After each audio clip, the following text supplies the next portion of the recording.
Hello दोस्तों, welcome to my channel. तो मैं आपके लिए वर्ल्ड ज्योग्राफी का चैप्टर 2 लेके आया हूँ, अर्थ।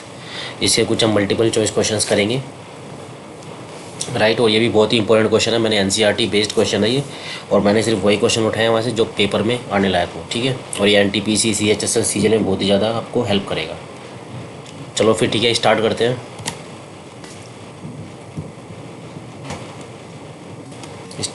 हैं। Just 1 minute. स्टार्ट करते हैं। फर्स्ट क्वेश्चन आपका क्या है? Which one of the following city is nearest to the equator? ऐसी कौन सी सिटी है जो आपके इक्वेटर के बहुत ही ज़्यादा पास है? वो है सिंगापुर। सिंगापुर इक्वेटर के नियरेस्ट है। और ये कितना नियरेस्ट है, आपसे क्वेश्चन पूछा सकता है कितना किलोमीटर है। ये 144 किलोमीटर है जो इक्वेटर के नियरेस्ट है, राइट। तो इसका सिंगापुर सही आंसर है। चलते हैं सेकंड क्वेश्चन पे। The Tropic of Cancer does not passes through. इसका आंसर है correct Iran. Iran is the correct answer, जो पास नहीं होता। अगर आपसे पूछा जाए Tropic of Cancer passes through, तो आप बताएंगे इजिप्ट, इंडिया और म्यांमार। ये तीन ऐसे ऑप्शन है जो ट्रॉपिक ऑफ कैंसर जहाँ से पास होता है। चलते हैं थर्ड क्वेश्चन पे। The equator tropic of equator, यहाँ पे कोमा है बीच में, Tropic of Cancer and Tropic of Capricorn all the passes through which one of the following continents? Correct answer है इसका अफ्रीका। जहाँ ये तीनों ही जो लाइन्स है आपकी, ये पासिस होती है इस कॉन्टिनेंट से, अफ्रीका से। चलते हैं फोर्थ क्वेश्चन पे। 0 degree latitude and 0 degree longitude lies in the Atlantic ocean. Atlantic ocean इसका बिल्कुल करेक्ट आंसर है। और मैं आपको इसमें एक चीज़ और बताना चाहता हूँ। कभी कभी क्वेश्चन पूछता है 0 डिग्री लैटिट्यूड को क्या बोलते हैं। 0 डिग्री लैटिट्यूड का दूसरा नाम है इक्वेटर, एंड 0 डिग्री लॉन्गिट्यूड का दूसरा नाम है प्राइम मेरिडियन। आप इसमें कन्फ्यूज़ मत होना, 0 डिग्री लॉन्गिट्यूड को प्राइम मेरिडियन बोलते हैं, राइट। इसमें आप कंफ्यूज मत होना बिल्कुल भी। इसका करेक्ट आंसर था ए, एटलांटिक ओशन। चलते हैं फिफ्थ क्वेश्चन पे। Among the following cities which one lies in the farthest north? इसका करेक्ट आंसर है रोम। रोम एक ऐसी सिटी है जो लाई करती है फारदेस्ट नॉर्थ में। तो आप ये क्वेश्चन ध्यान रखना। और मैं आपको बताना चाहता हूँ, ये क्वेश्चन जैसे मैंने फोर्थ क्वेश्चन आपको मैंने बताया था, तो ये क्वेश्चन देखने को काफ़ी बार मिलेगा आपको एग्जाम में। 0 डिग्री लैटिट्यूड और 0 डिग्री लॉन्गिट्यूड आपसे ये पूछ सकता है क्वेश्चन, ये कि इसका दूसरा नाम और क्या है। आप ये ध्यान रखना एकदम दिमाग में। चलते हैं हम सिक्स्थ क्वेश्चन पे। In the new millennium first ray of the sun was seen in which of the following meridians in India? Correct answer इसका है 93 डिग्री 30 मिनट। मेरे से थोड़ी मिस्टेक हो गई यहाँ पर लिखने में। करेक्ट आंसर है 93 डिग्री 30 मिनट। आप ही याद रखना इस क्वेश्चन को। चलते हैं हम सेवन्थ क्वेश्चन पे। Which of the following strait is closest to the international date line? International date line को हम क्या बोलते हैं? 180 डिग्री। इंटरनेशनल डे कहाँ पर लाई करता है? इंटरनेशनल डे लाई करता है ईस्ट और वेस्ट में 180 डिग्री में, 180 डिग्री मेरिडियन में। आप ये क्वेश्चन भी पूछा जा सकता है कि इंटरनेशनल डेट लाइन कहाँ पर लाई करता है? आप बोलेंगे इसका ईस्ट और वेस्ट में 180 डिग्री मेरिडियन में लाई करता है ये। और इसको 180 डिग्री से भी कभी कभी इसके ऑप्शन दिए जाते हैं। तो इसका भी करेक्ट आंसर यहाँ पर है बेरिंग स्ट्रेट। बेरिंग स्ट्रेट इसका यहाँ पर करेक्ट आंसर है। ओके, तो चलते हैं हम एट्थ क्वेश्चन पे। एट्थ क्वेश्चन क्या बोल रहा है? Which of the following phenomenon happen in India when the sun shine falls vertically over the Tropic of Capricorn? ये ऐसा कौन सा फिनोमेना है जो होता है इंडिया में जब सन फॉल करता है वर्टिकली ट्रॉपिक ऑफ कैप्रिकॉर्न के ऊपर? तो उस टाइम ये फिनोमेना हैपन होता है, हाई प्रेशर डेवलप होता है नॉर्थ वेस्ट इंडिया के ऊपर, ठीक है। तो आप ये क्वेश्चन ध्यान रखेंगे एकदम। हम चलते हैं नाइन्थ क्वेश्चन पे। Where the day and night equal throughout the year? Day और नाइट इक्वल कब होते हैं पूरे साल में? पूरे साल में एक ऐसा टाइम होता है जब डे और नाइट बराबर होते हैं। आपने देखा होगा काफ़ी बार ये। और वो कब होते हैं? इक्वेटर पे होते हैं वो। इसका रीज़न भी मैं आपको बताता हूँ। इसलिए होता है इक्वेटर पे डे और नाइट इक्वल इसलिए होते हैं पूरे साल में इक्वेटर पे। इसका रीज़न ये है कि जो लाइट रे है सन के सेंटर से वो परपेंडिकुलर पड़ती है अर्थ के सरफेस पे। और कहाँ पर? At the point of solar moon के पॉइंट पर, ऑन द इक्वेटर पर। इक्वेटर पे जो आपका सोलर मून है उसके पॉइंट पर जब लाइट रे सन के सेंटर से परपेंडिकुलरली फॉल करती है अर्थ के सरफेस पर, ठीक है। तो इसका करेक्ट रीज़न ये है। आप ध्यान रखना इस क्वेश्चन को, ऐसे इस तरीके से पूछा जाता है। और बहुत ही इंपॉर्टेंट क्वेश्चन है ये वाला, काफ़ी बार एग्जाम में पूछा गया ये। CHSL CGL मैंने इस क्वेश्चन को काफ़ी बार देखा है। मैं आपके लिए सिर्फ वही क्वेश्चन लाया हूँ जो इंपॉर्टेंट क्वेश्चन है, जो सिर्फ पूछे जाते हैं इस चैप्टर से। ऐसे तो आप GS बहुत बड़ा चैप्टर है, GS बहुत ही बड़ा, आप कहाँ तक पढ़ोगे? जितना मैं पढ़ा रहा हूँ मेरे हिसाब से आप इन क्वेश्चन को देखिए और इन क्वेश्चन पे आप थोड़ी और रिसर्च कर सकते हैं अपनी साइड से, उस चैप्टर को खोल के और पढ़ सकते हैं, मतलब क्या क्या और आ सकता है। मेरे हिसाब से जो मैंने आपको क्वेश्चन दिया है वो इनफ क्वेश्चन है, राइट। चलते हैं हम 10th क्वेश्चन पे। Which of the following is not a great circle on the globe. कौन सा इनमें से जो ग्रेट सर्कल नहीं है ग्लोब पर, वो है 60 degree north latitude. 60 degree north latitude इसका करेक्ट आंसर है।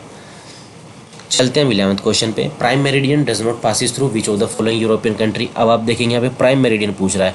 मैंने आपको पीछे क्वेश्चन में बताया था प्राइम मेरिडियन को क्या बोलते हैं, 0 डिग्री लॉन्गिट्यूड। इसका दूसरा नाम घुमा के क्वेश्चन भी पूछा जा सकता है, 0 degree longitude does not passes through which of the following European country. तो इसलिए घुमा फिरा के क्वेश्चन पूछे जाते हैं। क्वेश्चन वही होते हैं, बस हमको याद रखने होते हैं, वो किस तरीके से याद रखा जाए एग्जाम में, एग्जाम पॉइंट ऑफ व्यू से। तो इसका करेक्ट आंसर है इसका Germany. Germany does not passes through which of the following European country. Sorry मैंने गलत पढ़ दिया है, मतलब प्राइम मेरिडियन पास नहीं होता है किस यूरोपियन कंट्री से, जर्मनी। और प्राइम मेरिडियन किससे पास होते हैं, बाकी इसके ऑप्शंस हैं ये आपके पास लिखे हुए, यूके, फ्रांस एंड स्पेन, जहाँ से प्राइम मेरिडियन पास होता है। चलते हैं 12th क्वेश्चन पे। Kamchatka peninsula is extension of Russia. ये रशिया का एक्सटेंशन है कमचत्का पेनिनसुला, राइट। आप ये देख सकते हैं ये क्वेश्चन मैंने आपके लिए वीडियो में पहले ही ऑलरेडी बना चुका था एक बार, तो मेरे से थोड़ा सा उसमें वॉइस मेरे से रिमूव हो गई थी, तो इसलिए मेरे को दोबारा से बनानी पड़ रही है ये वीडियो, ठीक है। आप ये ध्यान रखना, ये 12th क्वेश्चन, इसका Russia is the correct answer. मैं और थोड़ा सा आपको इसमें बताना चाहूँगा कि कमचत्का जो पेनिनसुला है वो कहाँ पर लाई करता है, south to 60 degree north latitude, ठीक है। आप ये ध्यान रखना है कहाँ पर, south to 60 degree north latitude. अब हम चलते हैं 13 क्वेश्चन पे। Iberian peninsula comprises of.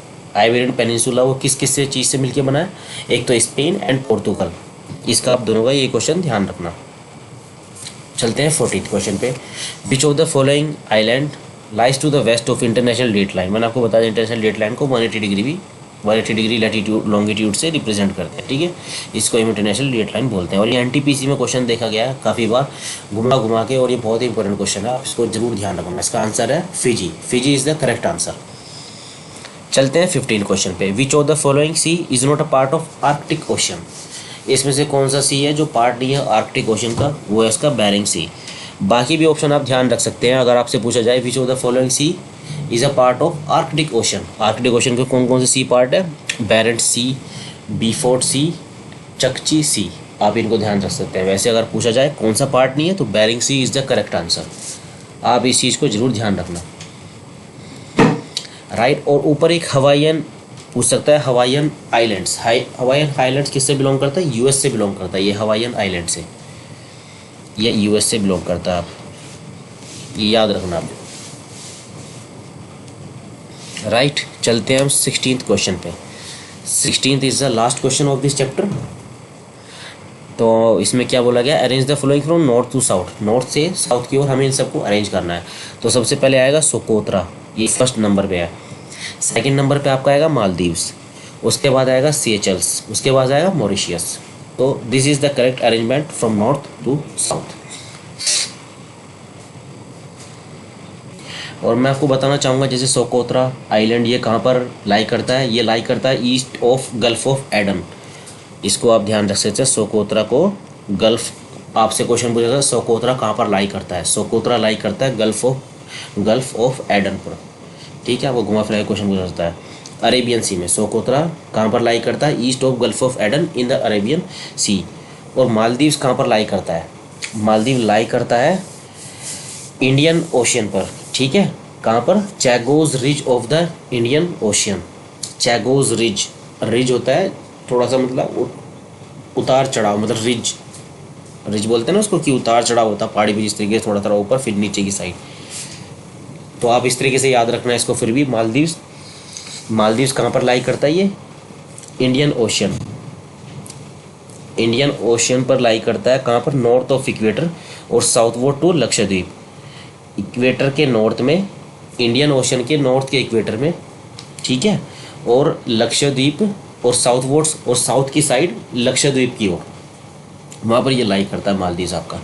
अब CHLs कहाँ लाई करता है? ये Indian ocean south of equator पे लाई करता है। ये आपका जो CHLs है ये Indian ocean south of equator पर लाई करता है।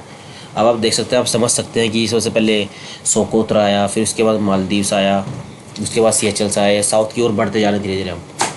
उसके बाद फिर आपका फोर्थ ऑप्शन बचा मॉरिशियस। मॉरिशियस कहाँ लाई करता है? साउथ ऑफ CHLs के, जहाँ पर CHLs है वो वहाँ पर लाई करता है साउथ में उसके। और कहाँ पर? ईस्ट टू, आप यही बोल सकते हैं east to Madagascar in the Indian ocean. ठीक है, तो थोड़ी ये इन्फो थी मेरी साइड से, तो आप इन सब क्वेश्चन को ध्यान रखना। और बहुत ही इंपॉर्टेंट क्वेश्चन है, मैंने सिर्फ वही क्वेश्चन पूछा है जो NCERT बेस्ड पर क्वेश्चन है।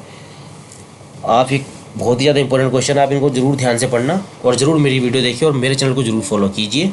आपके लिए मैं ऐसी बहुत सारी चीज़ें अपडेट लाता रहूँगा और मैं भी आपके लिए धीरे धीरे ऐसी चैप्टर वाइज मैं क्वेश्चन बना रहा हूँ आपके लिए धीरे धीरे। तो आप इन सबको पढ़ते जाना। आप टोटल अगर क्वेश्चन वर्ल्ड ज्योग्राफी के देखे जाएँ कम से कम 10 या 11 चैप्टर होंगे आसपास, और 11 के हिसाब से अगर हम एवरेज क्वेश्चन भी 15 क्वेश्चन भी एवरेज लगाए तो कम से कम अप्रोक्सीमेटली ये आपके 150 या 155 के आसपास क्वेश्चन हो जाएंगे। और इतने क्वेश्चन इनफ क्वेश्चन है, इसमें से 155 में से आपका 1 या 2 मोस्टली आपके 3 मिनिमम और 4 मैक्सिमम आपके क्वेश्चन पूछे जाते हैं इसके अंदर, CGL CHS के अंदर। NTPC में देखने को मिल सकता है, पर वहाँ भी आजकल जो पैटर्न है वो भी कुछ और चेंज हो रहा है थोड़ा सा, तो इसलिए वहाँ भी क्वेश्चन कम देखने को मिल सकता है आपको। करंट अफेयर से ज़्यादा क्वेश्चन पूछे जाते हैं, इसलिए 2 या 3 मुश्किल से क्वेश्चन जो मैंने आपको बताया इतना ही इनफ है आपके लिए। तो 2 या 3 क्वेश्चन आराम से आप पकड़ सकते हैं, जो मैं आपको सारे क्वेश्चन ही करा रहा हूँ अभी। ठीक है, आप मेरे को फॉलो कर सकते हैं। इंस्टाग्राम मेरी ID है prsk.com पे, फेसबुक ID है ये आपके सामने लिखी है, और टेलीग्राम चैनल पे आप मेरे को फॉलो कीजिए। और बाकी कोई बच्चा जो पढ़ नहीं पा रहा है, जो फ़ीस अफोर्ड नहीं कर पा रहा है, बहुत ही ज़्यादा प्रॉब्लम है उसको पढ़ने में, तो मेरे को कॉन्टेक्ट कर सकता है इन तीनों चीज़ों में से कहीं पर भी। तो मैं आपको नोट्स ज़रूर प्रोवाइड करूँगा, जितना मैं आपकी हेल्प कर सकता हूँ उतना मैं कोशिश करूँगा। ठीक है दोस्तों, चलो फिर मिलते हैं, bye bye, take care, thank you.